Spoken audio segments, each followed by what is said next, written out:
प्रश्न, battery container acid प्रतिरोधी होना चाहिए, इसलिए यह बना है कांच का, प्लास्टिक का या लकड़ी का। अगला प्रश्न है, एक अक्षारीय सेल में शॉर्ट सर्किट जीवन को कम नहीं करते, हाँ या नहीं? उत्तर हाँ। अगला प्रश्न है, शुष्क भंडार सेल कौन सा है? तो यह है निकेल कैडमियम सेल।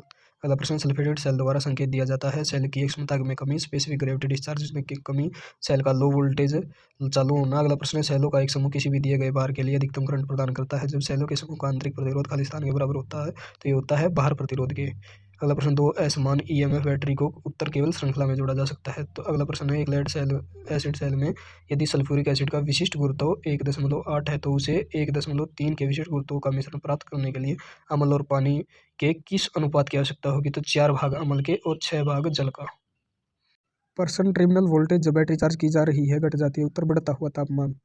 अगला प्रश्न है, एक सेल का आंतरिक प्रतिरोध किसके द्वारा कम किया जाता है? उत्तर डिस्चार्ज के दौरान बनने वाली गैस की अनुमति के लिए एक वेट प्लग का उपयोग करना, प्लेट क्षेत्र को बढ़ाना, प्लेटों के एक साथ पास पास रखना। अगला प्रश्न, लेड एसिड सेल का प्रतीक KWH वजन एक क्षारीय सेल के वजन से कम होता है, हाँ या नहीं? उत्तर नहीं।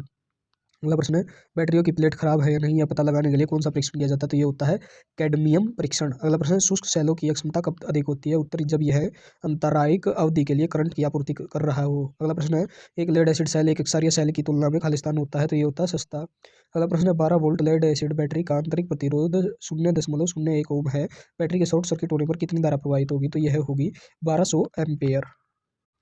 प्रश्न, लेक्लॉन्थ सेल में इलेक्ट्रोलाइट होता है, उत्तर अमोनिया क्लोराइड का जलीय विलयन। अगला प्रश्न, क्या होता है यदि इलेक्ट्रोलाइट का विशिष्ट गुरुत्व 1.23 से अधिक हो जाता है? उत्तर, क्षमता में कमी, प्लेट के जीवन की हानि और प्लेट की ग्रिड का संरक्षण। अगला प्रश्न है, लेड एसिड बैटरी का सबसे उपयोगी अनुप्रयोग यह है कि उनका उपयोग भारी ऑटोमोबाइल को स्वचालित रूप से शुरू करने के लिए किया जाता है, हाँ या नहीं? उत्तर हाँ।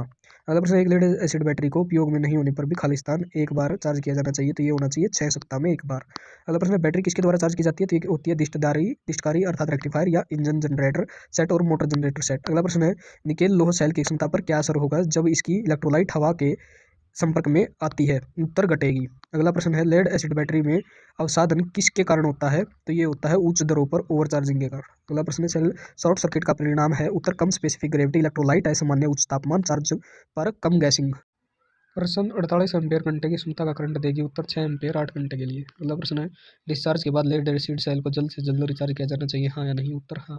अगला प्रश्न, ट्रिकल चार्जर के लिए आवश्यक है? उत्तर, प्राथमिक सेल, लेड एसिड बैटरी और निकेल आयरन सेल। अगला प्रश्न, निरंतर करंट चार्जिंग विधि में डिस्चार्ज से पूरी तरह से चार्ज होने की स्थिति की आपूर्ति वोल्टेज क्या होती है? उत्तर, बढ़ जाती है। अगला प्रश्न, यदि लेड एसिड बैटरी का लगातार उपयोग नहीं किया जाता तो इसे खालिस्तान चार्ज पर रखना चाहिए? उत्तर, ट्रिकल चार्जिंग पर। अगला प्रश्न, लेड एसिड बैटरी के मामले में एक गीला बैटरी कवर क्या इंगित करता है? बैटरी का अधिक भरना, चार्जिंग के दौरान अत्यधिक गैसिंग और कवर पर लीकी सील। अगला प्रश्न है, बैटरी चार्जिंग उपकरण आमतौर पर स्थापित होते हैं, तो ये होते हैं साफ और सूखे स्थान पर। अगला प्रश्न है, लेड एसिड बैटरी में जब भी आवश्यक हो केवल शुद्ध और रंगहीन सल्फ्यूरिक एसिड जोड़ा जाना चाहिए, हाँ या नहीं? उत्तर हाँ।